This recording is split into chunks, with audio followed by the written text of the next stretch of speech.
Carlos Eyre, Leo Hickey, John Ryden, Diane Vitter, and Richard Wood, for selecting me for this honour.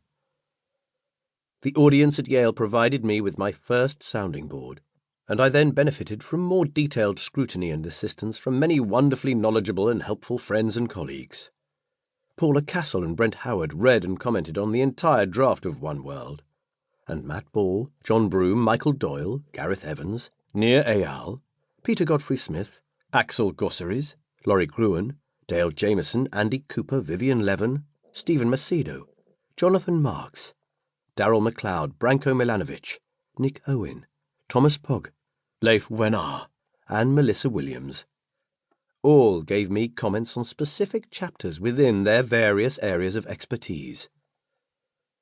Aaron Jackson and Diego von Vacciano provided excellent research assistance, while Kim Gurman, my assistant, cheerfully and efficiently completed the many tasks I gave her.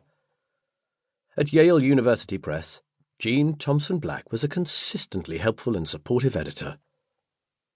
In writing One World Now, I was assisted by all those who over the years gave me constructive comments on One World, too many to list, even if I could remember them all. I will, however, mention John Huss, who has for many years been using One World in the honours section of his Introduction to Ethics course at the University of Akron. He tried out the draft chapters of the present book on his class and gave me feedback, with additional comments coming from his teaching assistant Nevin Johnson and students Sarek Bell, Joe Klein and Nathan Nicholas. Gareth Evans kindly read the section in Chapter 4 relating to the responsibility to protect, and his comments enabled me to improve this section.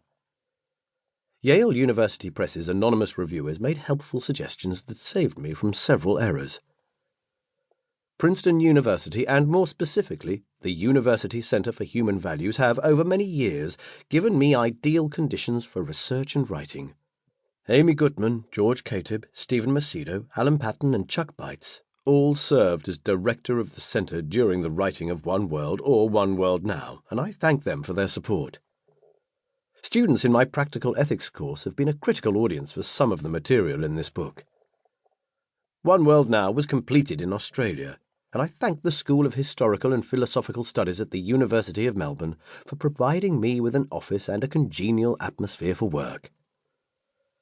Finally, I thank Renata, my wife. Her love and companionship have added immeasurably to my life and work, and her readiness for adventure made it possible for us to try a new life in the United States.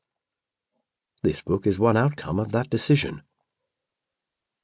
Peter Singer, University Center for Human Values, Princeton University, and School of Historical and Philosophical Studies, University of Melbourne.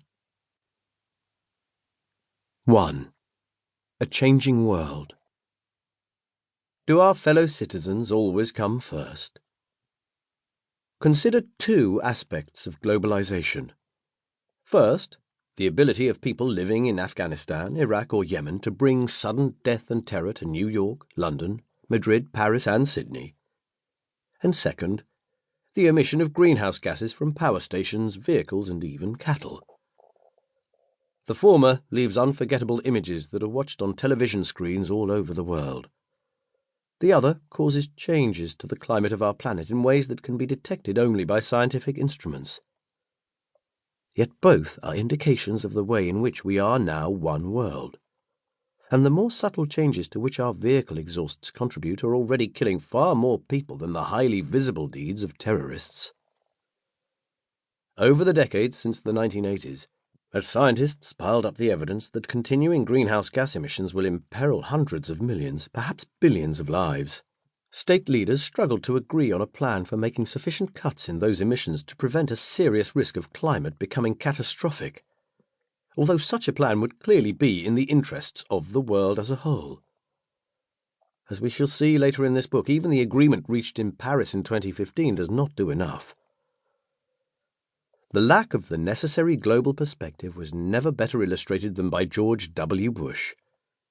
As President of the United States, the country that has, by its emissions over the past century, done more than any other to make climate change a problem, he said, "We will not do anything that harms our economy, because first things first are the people who live in America." That remark was not an aberration.